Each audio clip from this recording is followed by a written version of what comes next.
ഗുരുവാണ്.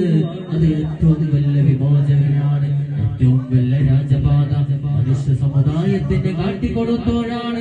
പാവികളുടെ രക്ഷകനാണ്, പാവപ്പെട്ടവന്റെ കാവൽക്കാരനാണ്, സ്ത്രീവർഗത്തിന്റെ വിമോചകനാണ്, തൊഴിലാളി വർഗത്തിന്റെ മുഹമ്മദാണ് സല്ലല്ലാഹു അലൈഹി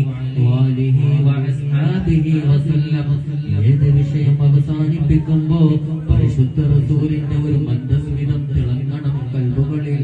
അത് പിരിയാത്ത സുഗന്ധമാണ്, അത് പിരിയാത്ത വെളിച്ചമാണ്, അത് കാവലാണ്, രക്ഷയാണ്, അനന്തസാണ്, അഭിമാനമാണ്. അത് ഒരിക്കലും നമ്മുടെ മനസ്സുകളിൽ നിന്ന് പിരിഞ്ഞു പോകാത്ത വെളിച്ചമാണ്. അത് സകല ജ്ഞാനത്തിന്റെയും ആത്മാവ് പോലെ, അത് സകല വസന്തത്തിന്റെയും വസന്തം പോലെ, അത് കുളിരിന്റെ കുളിര് പോലെ, അത് നക്ഷത്രവീര്യം പോലെ, അത് ചന്ദ്രകാന്തി സൂര്യശോഭ പോലെ മനസ്സിൽ കൊണ്ടിരിക്കുന്ന മുഖം പരിശുദ്ധ റസൂലിന്റെ മുഖം.